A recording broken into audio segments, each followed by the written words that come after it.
오늘 주보에 나간 거랑 이제 말씀 제목이 바뀌었어요. 제가 지난주에 열심히 말씀 준비를 했는데 열심히 줄이는데 말씀이 줄어들질 않아서 반으로 쪼갰어요. 반으로 쪼개서 제목이 바뀌었습니다. 다행이죠. 너무 길 뻔했는데 그래서 제목이 바뀌었으니 양해 부탁드립니다. 홍준이 약간만 옆으로 혹시 나와줄 수 있나요? 이게 오랜만에 보는 얼굴들이 있는데 되게 반가운데 얼굴이 가려지니까 보고 싶어서 그랬어요. 이제 얼굴들이 살이 빠진 친구들이 많아요. 지금 여기 앞에서 딱 보면은 윤희가 둘 다 키가 되게 많이 크고 있죠. 지윤이는 키가 대나무처럼 크고 있는데 그러면서 살이 좀 빠졌다고 하고, 은상이는 왜 살이 빠졌지? 혹시 술 너무 많이 먹었니? 살이 많이 빠졌네, 얼굴 살이. 그리고 우리 은지는 다음 주면 다시 쪄서 올 거죠? 네, 이번 주만 잘 지내길 바랍니다. 오늘 말씀은 다른 것이 아니라 질문으로 시작할 거예요. 어떤 질문이냐? 여러분 혹시 복음을 혹은 교회 다니는 것을 부끄러워해 본 경험이 있습니까? 저도 이 질문을 저에게 한번 스스로 던져봤어요. 가만히 생각을 해봤어요. 근데 딱히 떠오르는 게 없긴 한데 옛날에 한번 어떤 목사님이 하신 말씀을 들은 게 생각났어요. 그 목사님이 벌써 한 20년 전 얘기예요. 제가 사역하기도 한참 전 얘기니까. 근데 그 목사님께서 자기는 뭐 헬스장을 다니시는데 헬스장에서 누군가를 만날 때 목사인 걸 이야기하지 않는다 그러시는 거예요. 근데 그 맥락이 어떤 맥락이었냐면, 이제 저희 어릴 적에는 사실 교회 다니는 게 어디 가서 이제 뭐 욕먹거나 그럴 일이 전혀 아니었거든요. 그래서 지금도 사실은 이제 뭐 제가 그런 느낌을 받지는 않는데 온라인에서는 사실 우리가 그런 느낌을 많이 받죠. 이제 우리가 대놓고 이제 친구들끼리는 뭐 농담으로 그런 얘기를 할 수는 있어도 막 교회 욕을 막 하는 경우들을 많이 보진 못해요. 오프라인에서는. 근데 온라인에서는 어떻게 보면 기독교 혐오라고 할 수 있을 정도로 기독교에 대한 감정들이 올라오는 것들을 볼 수 있어요. 근데 그게 제 생각에는 한 20, 30년 전부터 조금씩 시작됐던 것 같아요. 그래서 그 당시에도 여러 가지 이제 기독교에 우호적이지 않은 기사나 아니면 교회 다니는 분들이나 목사님이 어떤 사고를 치거나 범죄에 연루되는 기사들이 막 나오기 시작했었어요. 그러다 보니까 그때부터 조금씩 이제 이 교회에 대한 인식이 안 좋아지는 게 있긴 있었던 것 같아요. 그리고 목사님은 그 맥락 속에서 그런 이야기를 좀 우스갯소리로 하셨어요. 그 목사님이 이제 자신이 목사임을 뭐 드러내냐 안 드러내냐, 이것이 옳다 그르다 이 얘기를 지금 하려고 꺼낸 거는 아니고요. 저는 어떤가 이렇게 고민하면서 그 생각이 떠올랐던 거예요. 저는 바깥에서 지금 이제 저도 목사잖아요. 근데 이제 바깥에서 저는 이제 저도 어떻게 보면은 목사라는 이야기를 잘 안 하는 편이긴 해요.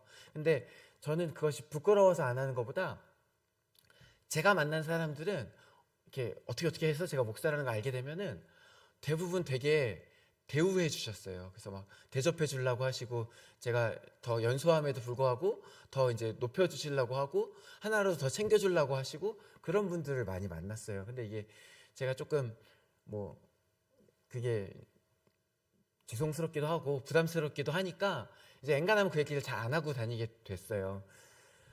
저는 사실은 교회를 부끄러워한 적이 제 기억에는 없는 것 같아요.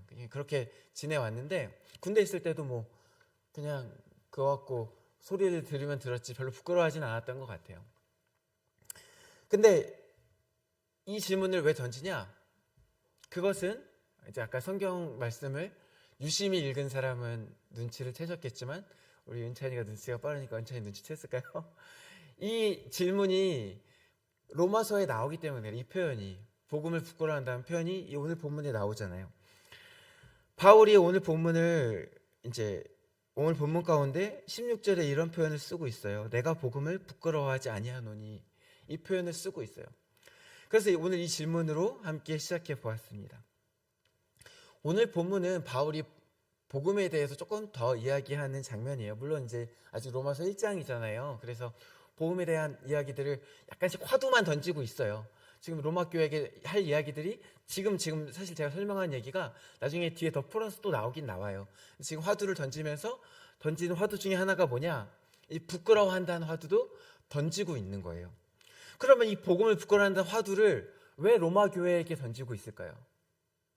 아마도 로마 교회 가운데 이와 같은 모습이 있다라는 소식이 바울에게 들렸기 때문이 아닐까 싶어요. 기본적으로 당시 사회적 배경을 보면은 기독교 복음은 부끄러운 것으로 보일 수밖에 없었어요. 왜냐하면 이게 십자가가 이제 기독교의 가장 핵심이잖아요. 근데 십자가는 뭐예요, 원래? 처형 도구예요.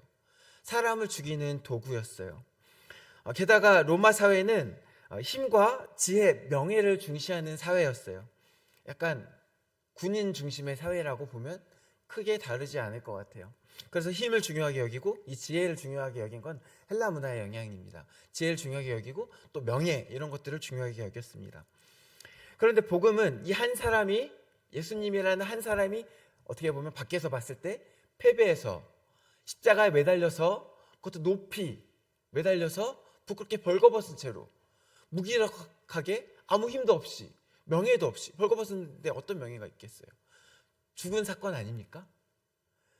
이것들을 밖에서 보았을 때 당연히 부끄러운 것으로 여길 수밖에 없었겠죠.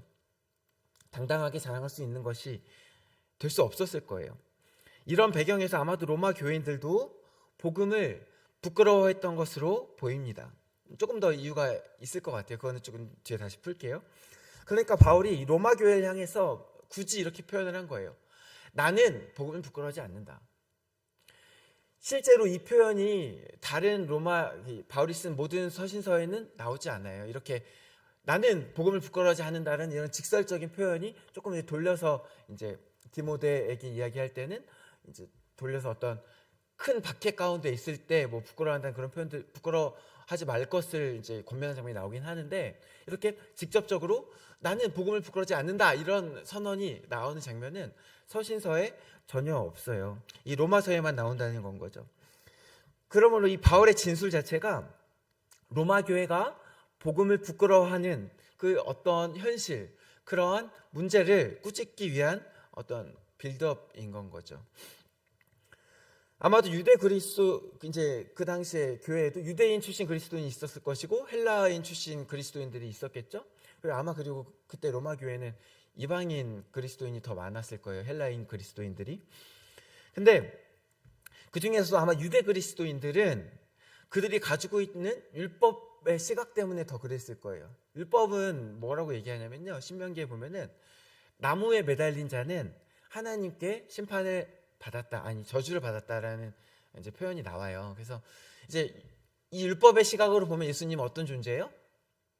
하나님의 저주를 받은 자예요. 그러니까 부끄러운 거죠. 하나님께 저주받은 것보다 더 부끄러운 게 어디 있어요? 그리고 이 헬라인 그리스도인들은, 이 유대인 그리스도인들이 여전히 그 전에 갖고 있던 율법이라는 시각을 가지고 있었다면, 헬라인 그리스도인들은 여전히 그 전에 갖고 있던 지혜라는 관점을 가지고 있었을 거예요. 근데 이 헬라인들의 지혜는 세상의 지혜잖아요. 세상의 지혜로 볼 때 어떤 힘이 있는 존재가, 힘이 세상을 다 무너뜨리고 다 자기 마음대로 할 수 있는 그 힘을 가진 존재가 사랑하는 자를 위해 자신의 힘을 쓰지 않고 그냥 무기력하게 목숨을 내어주는 모습이 얼마나 멍청해 보였겠어요. 그게 세상 사람들의 지혜로 볼 때 이게 얼마나 부끄러워 보였겠어요. 그래서 로마 교회에 있는 유대 그리스도인들은 유대 그리스도인대로, 또 헬라 그리스도인들은 헬라 그리스도인대로 거듭났음에도 불구하고 여전히 가지고 있었던 그 이전의 자신의 관점, 가치관, 그 시각의 근거에서 이 복음을 부끄러워했던 것으로 보인다는 거죠. 이거는요, 사실 복음으로 거듭나면서도 단번에 예전의 기준과 가치관을 버리지 못할 때 당연하게 나타나는 어떤 필연적으로 겪게 되는 부조화예요. 우리가 거듭날 때도 사실 존재는 바로 거듭나거든요. 그래서 이제 죄인에서 의인으로 옮겨져요. 근데 바로 우리의 행동이 바로 바뀌는 것도 아니고, 사실은 우리의 가치관이 즉각적으로 바뀌지도 않아요. 이것은 점진적으로 바뀌게 돼 있어요. 그러다 보니까 거듭나고 나서 얼마 안 된 시점에는 예전의 시각을 그대로 갖고 있게 되는 거예요. 예전의 시각, 예전의 가치관, 그래서 행동도 이제 비슷한 건 거죠. 그러면서 조금씩 변해가게 되는 거예요. 근데 그러면서도 이게 어떤 거냐면, 그래서 이제 제가 전에 그런 얘기를 많이 했는데, 제가 어떤 얘기를 많이 했냐, 저 교회 이제 성경 말씀 중에 원수를 이제 사랑하라는 말씀이 되게 싫다고 많이 말씀을 드렸어요. 그런 거예요. 제가 이제 거듭났고 시간이 지났음에도 불구하고 아직 그 말씀이 제 안에 받아들여지지 않은 거예요. 그 가치관이. 원수를 왜 사랑해요? 원수는 때려야죠. 원수는 물리쳐야죠. 이게 이제 제 원래 가치관이었던 건데, 근데 그게 바로 안 들어온 거예요. 요즘은 조금씩 들어오고 있는 것 같긴 해요. 그렇다고 해서 제 행동이 다 바뀌었다는 건 아니니까 조심하십시오. 근데 조금씩 그렇게 바뀌어가는 거예요. 이 당시 사람들도 그렇게 이제 바로 바뀐 게 아니라 조금 바뀌고 있는 중에 이런 부조화를 겪은 거예요. 근데 그러면서도 이게 되게 어떻게 보면 되게 모순적이잖아요. 내가 이 복음으로 구원을 얻었는데 그러면서도 복음을 부끄러워한다니 얼마나 모순적인 겁니까? 바울은 그래서 이와 같이 복음으로 생명을 얻었음에도 불구하고 모순적이게도 그 복음을 부끄러워하는 로마 교회를 향해 이 복음이, 너희가 부끄러워하는 그 복음이 곧 우리를 살리시는 실제적인 하나님의 능력이라는 것을 선언하는 거예요. 그래서 바울 자신은 복음을 부끄러워하지 않는다는 거죠. 우리 개역개정에는 번역이 되지 않았는데요. 이 16절 말씀에 보면요, 이제 가운데에 이제 가르라는 접속사가 붙어요. 가르는 뭐냐? 왜냐하면이라는 뜻이에요. 그래서 16절을 그 왜냐하면을 넣어서 다시 읽어보면 이렇게 되는 거예요. 내가 복음을 부끄러워하지 아니하노니, 왜냐하면 그 복음은 모든 믿는 자에게 구원을 주시는 하나님의 능력이 됨이라. 이렇게 연결이 되는 거예요. 그래서 바울이 자신이 복음을 부끄러워하지 않는다고 선언하고, 왜냐하면 그게 하나님의 능력이니까 나는 안 부끄러워한다, 이렇게 이야기하고, 이 말을 굳이 로마 사람들한테 하는 것은 뭐냐? 너네도 그래야 되는 거 아니냐? 너네도 이 복음으로 이 실제적인 능력을 체험했으면 너희도 이 복음을 부끄러워하면 안 되는 거 아니냐? 이렇게 돌려서 권면하는 거죠. 그러면서 바울이 16절의 말씀에 이 복음이 누구를 구원한다고 말씀하고 있습니까? 16절 말씀을 제가 이제 다시 한번 읽어볼게요. 내가 복음을 부끄러워하지 아니하노니, 왜냐하면 이 복음은 모든 믿는 자에게 구원을 주시는 하나님의 능력이 됨이라. 그리고 나서 먼저는 유대인에게요, 그리고 헬라인에게로다, 이렇게 이야기하고 있어요. 먼저 이야기하는 것은 모든 믿는 자에게 구원을 주시는, 이렇게 표현을 하기도 했고, 그 다음에 다시 이제 헬라인과 유대인을 구분해서 그 둘로 나눈 다음에 그 둘을 합쳐서 다시 전부를 만들고 있죠. 이거는 제가 저번에 이제 앞에 14절 말씀을 깊이 이야기할 때 함께 설명드렸지만, 이거는 이제 모든 사람이라는 것들을 표현하는 수사학적 표현이에요. 그래서 이 전체를 딱 둘로 나눠서 다시 하나로 합치면 전체가 되는 건 거죠. 그거를 지금 14절에 썼던 표현을 16절에 또 쓰고 있어요. 근데 우리가 주목할 것은, 이게 결국은 14절에는 어떤 표현이었냐? 헬라인이나 야만인이나 이런 표현이 나왔죠. 근데 여기서는 유대인과 헬라인이라는 구분을 쓰고 있어요. 비슷한 표현을 또 쓰고 있는데 내용이 좀 바뀐 거예요. 구분이 바뀐 거예요. 기준이 바뀐 거예요. 앞에서는 헬라인과 야만인이라 그래서 어떻게 보면 그 당시 사람들한테 익숙한 어떤 표현들 속에서 온 세계 사람들을 통합하는 그런 이제 표현으로 모든 사람을 썼다면, 이번에는 헬라인과 야만인이 아니라 유대인과 헬라인을 표현의 구분으로 쓰고 있는 거예요. 그래서 결국은 이 둘을 통합하려는 모습들이 16절에 보이는 건 거죠. 근데 생각해 보세요. 우리가 만약에 막 비슷한 표현을 여러 번 써요. 비슷한 표현을 여러 번 쓰면은 결국 하고 싶은 말은 어디에 있냐? 뒤에 있어요. 물론 이 앞에 있는 헬라인과 야만인의 통합 역시도 바울의 의도가 있었어요. 그러나 진짜로 바울이 통합하고 싶었던 것은 뭐냐? 진짜로라고 표현하면 앞에 게 가짜 같네요. 더더욱 표현하고 싶었던 게 통합하고 있었던 게 뭐냐? 이 헬라인과 유대인 사이에 어떤 갈라짐, 분열된 것을 다시 통합하고 싶었다는 거예요. 특별히 로마 교회의 편지를 쓰는 이 시점에. 왜냐? 로마 교회 가운데 이 헬라인들과 유대인들이 갈라져 있었기 때문에 그래요. 앞서 유대인 그리스도인들은 여전히 율법을 기준으로 삼고 있었다 이렇게 말씀드렸죠. 그리고 헬라인들은 세상 지혜를 자신의 가치관으로 두고 있었다고 했잖아요. 그러다 보니까 서로 충돌이 있을 수밖에 없었어요. 유대인들은 유대인대로 내가 율법을 가졌으니까 우월하다 이렇게 주장했을 것이고, 헬라인은 헬라인대로 스스로의 문화에 대한 자신감이 있잖아요. 자부심이 있잖아요. 스스로가 지혜를 가진 민족이라는 생각을 가지고 있잖아요. 그 유대인들이 스스로 선택받은 민족이다, 잘났다 하는데 헬라인이 가만히 있었겠습니까? 그들 사이에 충돌이 있을 수밖에 없었던 거예요. 그래서 그들 사이에 그런 갈등과 충돌이 있었는데, 바울은 그 이야기를 듣고 인지한 채로 이제 그 둘을 하나로 합치기 위해서 이 구분을 사용하는 거예요. 헬라인과 이 유대인의 구분을 사용해서 사실은 그 둘 모두에게 주시는 하나님의 구원을 이야기함으로써 이 둘을 다시 합치고자 하는 건 거죠. 그런데 여기에는 가만히 보면은 먼저는 유대인에게요, 그 다음에는 헬라인에게로다, 이렇게 순서가 나와요.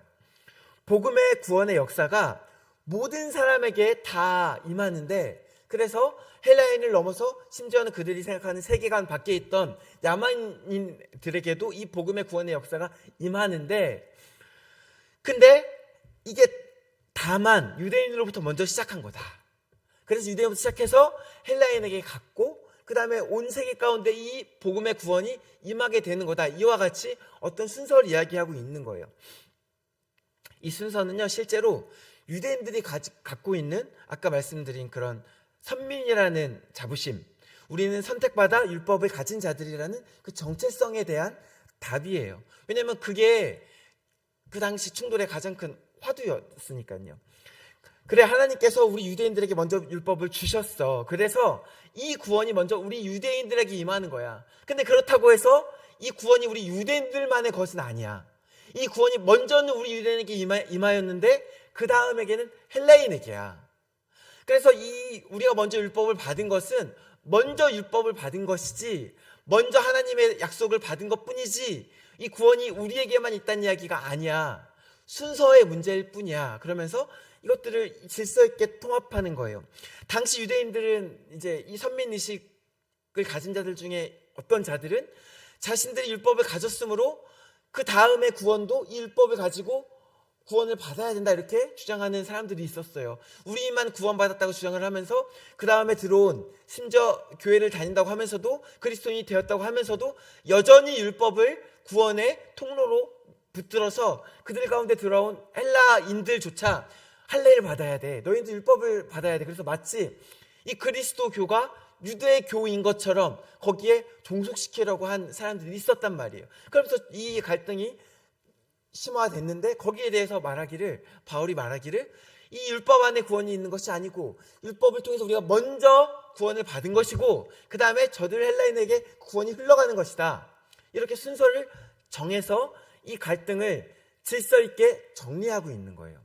그래서 그 질서 있게 정리해서 그 화두가 이제 문제가 되지 않도록 그렇게 통합을 시도하고 있는 것입니다. 다만 순서가 차이가 있을 뿐 유대인이나 이방인 할 것 없이 복음은 너희 모두를 구원하는, 그래서 너희는 사실은 다 갈라질 게 없어, 복음은 너희 모두를 구원하는 하나님의 실제적인 능력이기 때문이야, 이렇게 선포하는 거죠. 그렇다면 이 구체적으로 복음이 어떻게 하나님의 능력이 될까요? 뒤이어 17절을 볼까요? 17절 이제 시작점을 보면 이렇게 나와요. 복음에는 하나님의 의가 나타나서, 이렇게 시작해요. 근데 여기서 개역개정에는 안 나오는데 여기도 가르가 원래 들어있어요. 그래서 가르가 어디 들어있냐? 맨 앞에 들어있어요. 그래서 이게 어떻게 되는 거냐? 16절에서 복음이 하나님의 능력이라고 하면서 끝났죠. 그러면서 복음이 하나님의 능력이다, 그렇게 이야기하고 17절 시작하는데, 왜냐하면 복음에는 하나님의 의가 나타나기 때문이다, 이렇게 되는 거예요. 그럼 17절에 복음에 하나님의 의가 나타난다는 게, 이 복음이 모든 믿는 자에게 구원을 주시는 하나님의 능력이 됨이라의 이유가 되는 건 거죠. 그런데 이게 복음에 하나님의 의가 나타나기 때문에 하나님의 능력이라는 거 알겠어요. 문자는 이해하기 어렵지 않잖아요, 이 그냥 문장 자체는. 근데 문제는 뭐냐면 이 단어들이 이해하기 어려운 거예요. 그러면 하나님의 의는 또 뭔데? 느낌적인 느낌은 있는데 의가 뭘까요? 의는 뭐고 그럼 하나님의 의는 또 뭔데? 잘 모르겠죠. 그 설명 조금만 더 해볼게요. 의는 이제 우리말로 의는 무슨 뜻이냐? 바른 도리예요. 의는 바른 도리예요. 이게 국어사전에 나온 겁니다. 근데 이 바른 도리라고 하면 폭이 되게 넓잖아요.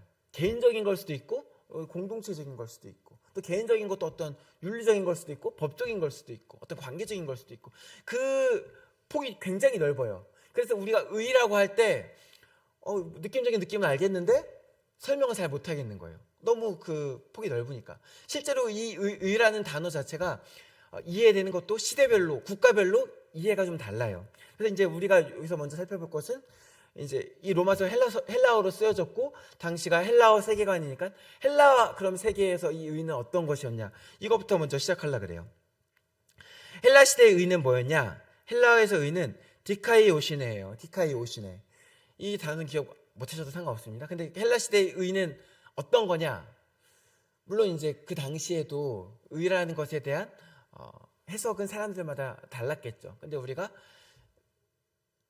그래도 가장 이제 권위 있는 자라고 할 수 있는 플라톤의 말을 빌어서 의를 한번 해석해 봅시다. 플라톤이 말하는 의는 뭐냐? 이게 단어는 이해가 잘 가는데 문장으로 들으면 팍 들었을 때 이해가 안 갈 수도 있어요. 잘 들어보세요. 인간의 영혼이 균형을 이루고 올바르게 기능하는 상태. 이게 뭔 말이냐? 사람이 사람다운 거예요. 사람의 원래 기능이 원래 있을 거 아니에요? 핸드폰은 핸드폰의 기능이 있고 마이크는 마이크 기능이 있고 사람은 사람의 원래 기능이 있을 거예요. 그 기능이 온전히 기능하는 상태가 의예요. 그게 의예요. 그럼 사람의 의와 하나님의 의가 다르겠죠. 신의 의가 다르겠죠. 신의 의는 그럼 이 배경에서 신의 의는 뭐겠어요? 신은 신다워야 돼. 신이 신다워야 된다는 것은 뭐 이제 여러 가지 상상할 수 있겠지만 그것도 여러 가지 상상할 수 있겠지만 뭐 가장 먼저 상상할 수 있는 것은 사람과 구별되는 어떤 능력이 있어야 돼. 신적 능력이 있어요. 그게 신이지.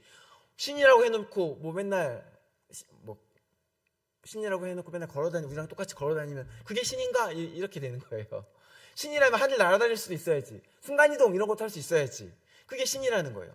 그리고 신이라면 이게 사실은 그리스 세계관에서는 신이 이제 절대적인 선도 아니고 절대적인 악도 아니고 막 섞여 있거든요. 근데 이걸 조금 더 확장하자면 절대적인 의를 가진 절대자로서의 신이 만약에 있다면 그 신은 모든 그 속에 의로운 게 다 있어야지.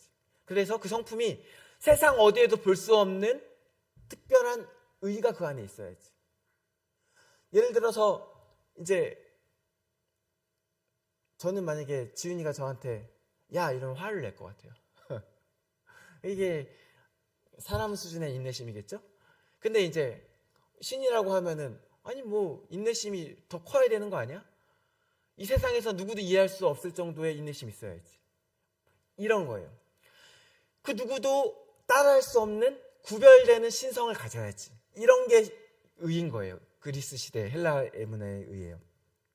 그러면 이제 로마서잖아요. 로마 시대잖아요. 그럼 로마 시대의 의는 또 어떤 개념이었을까요? 로마 시대의 의는 조금 이제 개념이 좀 바뀌어요. 강조되는 개념이. 이때 의는 사회에서 질서를 유지하는 법적인 개념이에요. 앞에는 좀 개인적인 개념이었거든요. 근데 이제는 좀 공동체적인 개념이 돼요. 그래서 아우구스투스 황제는 뭐라고 이야기하냐? 로마의 평화는 정의에 의해 유지된다 이렇게 말해요. 정의를 로마 제국을 유지하는 이데올로기자 어떤 질서 유지의 명분 혹은 실제적인 수단으로 삼은 거예요. 그래서 이때 이제 그 전에 어떤 의는 각 개인이 그냥 인간으로서 개인적으로 잘 살면 되는 거예요. 그 사람이 산속에 숨어서 혼자 그냥 잘 살아도 상관없어요. 혼자서 그렇게 하면 상관없는데 이제 의는 어떤 게 되는 거냐? 같이 있을 때 너와 내가 같이 모이면 당연히 질서가 흐트러지게 되죠. 각자 원하는 게 다르게 되죠. 그것을 강제하는 어떤 법과 같은 것. 그래서 이 같이 모였음에도 불구하고 공동체를 이루었음에도 불구하고 그 속에 혼란이 없게 만드는 것. 그게 정의인 거예요. 그리고 그때 로마가 찾은 그 정의의 실제적인 가장 정체가 뭐냐? 힘이에요, 힘. 그래서 그때 로마는 힘에 의한 정의를 이야기했죠. 그래서 이때 강조되는 의는 결국은 질서와 그 실체는 결국은 힘으로 연결될 수밖에 없어요. 이게 조금 이것도 설명을 들었는데 조금 이해가 안 갈 수 있을 것 같아서 조금만 더 설명을 하면 로마 시대의 의를 가장 잘 설명해 주는 게 뭐가 있냐? 그 정의의 여신상 아세요? 정의의 여신상 얘기 들어본 적 있어요? 정의의 여신상 혹시 직접 보셨어요? 우리나라에서도 정의의 여신상이 있긴 있어요. 대법원 앞에 가면 있는데 정의의 여신상 뭐 그림으로 본 적 있는 사람 있으세요? 사진으로? 사진에 정의의 여신상이 어떤 모습으로 있었나요? 네, 편하게 말씀해 주셔도 좋습니다. 뭔가 말씀하셨는데 네, 저울. 한 손에는 저울, 한 손에는 또 뭐? 칼. 그리고 또 기억하는 거 혹시 있으세요? 안대. 그렇습니다. 안대까지가 이제 기억하고 있는 거죠. 근데 우리 서초구에 있는 정의의 여신상께서 눈을 가리고 있지 않아요. 유럽에 있는 정의의 여신상은 거의 눈을 가리고 있어요. 근데 이 로마 시대에는 눈을 가리고 있었을까요? 안 가리고 있었을까요? 안 가리고 있었어요. 원래 이 정의의 여신은 이제 헬라 시대 때 나온 개념이에요. 근데 그 여신이 처음에는 이게 칼과 저울을 들고 있지 않았어요. 그러다가 칼과 저울을 들고 있는 게 확정된 게 로마 시대. 그리고 나중에 안대까지 한 것은 나중에 르네상스 이후예요. 그래서 처음에는 그게 약간 조롱한 의미였다고 그러더라고요. 근데 여하튼 로마 시대의 정의의 여신은 칼과 저울을 들고 있었어요. 저울은 무엇을 의미합니까? 한쪽에도 기울지 않는 공평함을 의미하죠. 칼은 무엇을 의미해요? 힘. 그리고 그 힘에 기반한 심판을 의미하는 거죠. 근데 거기에 뭐가 있어야 돼? 공평함이 있어야 돼. 그게 로마 시대의 정의인 거예요. 대략 이해가 가시죠? 그러면 오늘 본문에 나오는 하나님의 의는 방금 말한 이런 것들 중에 어떤 게 하나님의 의일까요? 일단 하나님의 의라고 하면 어떤 걸까요? 사실 하나님의 의는요, 방금 말한 거 다 포함이에요. 왜냐하면 원본이 거기에 있기 때문에 그래요. 의의 원본이 하나님이에요, 사실은. 그래서 하나님의 성품 모든 게 의예요. 하나님의 능력 모든 게 의고 하나님의 신성 모든 게 의예요. 하나님 안에 모든 바른 게 다 들어있어요. 근데 그것들을 사람들이 여러 가지 것에서 이제 찾는 거예요. 그래서 이제 우리가 상상할 수 있는 모든 의, 방금 말한 어떤 법적인 의, 정의, 심판, 혹은 어떤 개인적인 개념에서의 의, 거기서 더 나아가서 자비로운 의, 양선, 뭐 이런 것들, 충성 이런 것까지도 사실 원래 다 하나님의 의예요.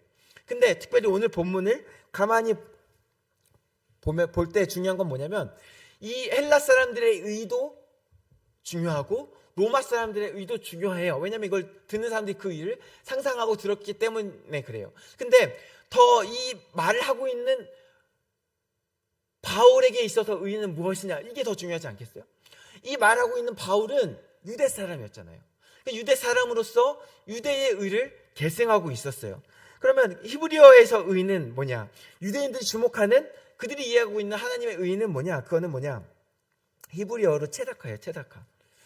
체다카 역시도 바르다라는 단어에서 온 이제 단어예요.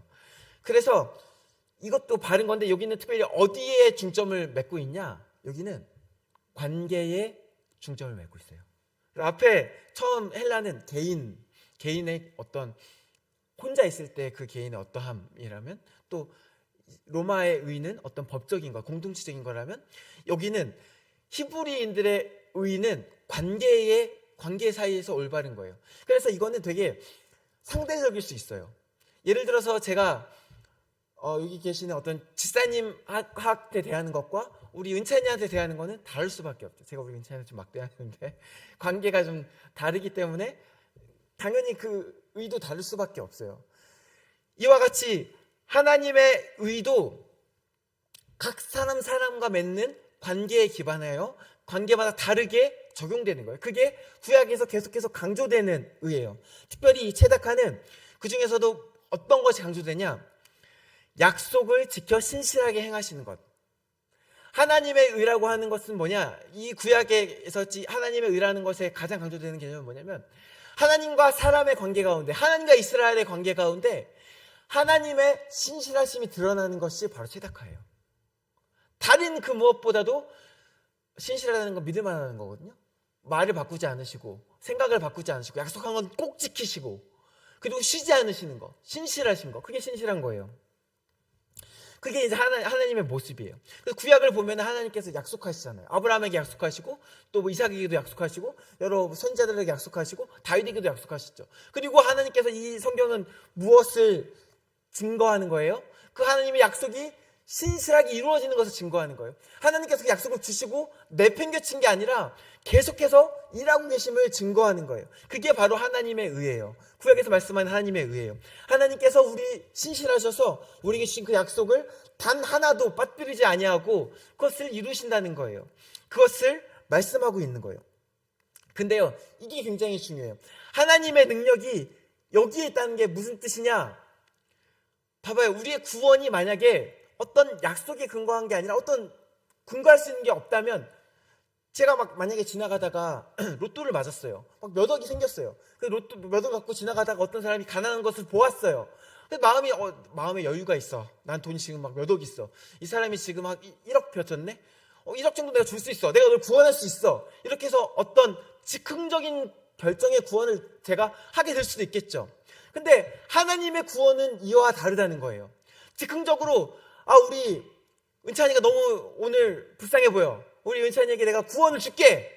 이렇게 하나님께서 어느 순간에는 그 마음이 동해서 주시고 어느 순간에는 지윤이 너는 별로 마음이 동하지 않는데 넌 구원하지 않겠어.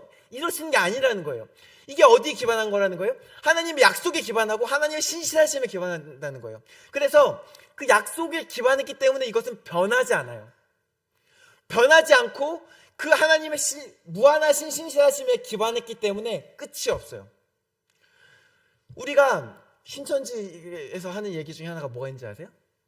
14만 4천 명만 구원받는다 이런 얘기를 해요. 그래서 숫자를 정해놔요. 그래놓고 자기들 안에 14만 4천 명이 넘었거든요. 그 다음에 이제 뭐라 그러는지 아세요? 시험 봐야 된다 그래요. 요즘엔 또 최근에 뭐라 그러는지 모르겠어요. 하나님의 구원이 이처럼 제한적인 게 아니에요. 한 사람에게 임할 때도 우리가 그냥 단순히 우리의 목숨을 얻는 것. 제가 이번 주 중에 은지한테 한번 연락했더니 은지가 저한테 목사님 살려주세요 막 이러더라고요. 지금 힘들 때죠. 하나님의 구원이요, 수능 보는 친구한테도 임하는 거예요. 우리가 온갖 어려움을 살면서 겪게 되잖아요. 하나님의 구원에 제한이 없는 거예요. 내가 어떤 어려움을 겪든, 그 죽음의 문제든 돈의 문제든 친구의 문제든 학업의 문제든, 내가 어떤 어려움 가운데 정말 내가 구원이 필요해. 그때 하나님께 손만 내밀면, 약속의 근거에 손만 내밀면 그 구원은 제한 없이 모든 이에게 임하는 거예요. 그 내용도 제한이 없고 그 안에 들어오는 사람도 제한이 없어요. 우리 키로 잘라서 키 큰 애 여기까지만 들어오고 그 다음에 못 들어와 이런 것도 아니에요.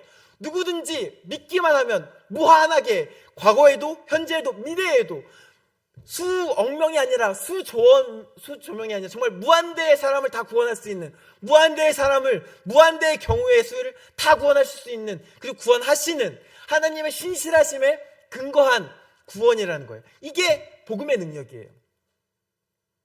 사랑하는 성도 여러분, 우리가 복음을 우습게 보면 안 돼요. 뭐 이런 것까지 기도해. 기도하세요. 온갖 걸 다 기도하세요. 뭘 근거로? 하나님의 신실하심을 근거로. 신실하신 하나님 나를 구원하시겠다고 하신 그 약속을 근거로 뭐든지 그 무한한 하나님한테 뭐든지 구하십시오. 하나님을 구하는 대로 경험하게 돼요. 하나님의 구원을 구하는 대로 구원을 경험하게 돼요. 그것은 우리 각자에게 달려있는 거예요. 하나님의 구원이 뭐 제한적이라서 구하는 대로 구하는 게 아니라 그거는 무제한인데 내가 구해야 주시는 것이기 때문에 그래요. 사랑하는 성도 여러분, 우리가 이 복음의 능력 가운데, 무한한 능력 가운데 오늘 바로 섭시다. 흔들리지 맙시다. 어떤 상황에도 누구에게도 임하는 그 구원 가운데 그게 왜 부끄러운 거예요? 그 능력이 있는 건데, 그 무제한의 능력이 있는 건데 그 위에 우리가 당당하게 섭시다. 그래 온 세상 가운데 그 무한한 사랑과 그 복음의 능력이 온 세상을 덮는 것들을 기대하고 소망하며 나아가는 저와 여러분 되시기를 간절히 소원합니다. 기도하시겠습니다. 무한한 복음의 능력으로 우리를 사랑하시고 우리를 또 구원하시기를 약속하시고 신실하게 그 약속을 이루시는 하나님 감사합니다. 우리가 그 복음의 무한하신 능력과 그 크심을 더 풍성히 경험할 수 있도록 인도하여 주시옵소서. 우리 한 사람 한 사람을 통해서 하나님의 놀라운 하나님의 역사가 이루어지게 하여 주시옵소서. 감사드리오며 예수 그리스도 이름으로 기도드립니다. 아멘.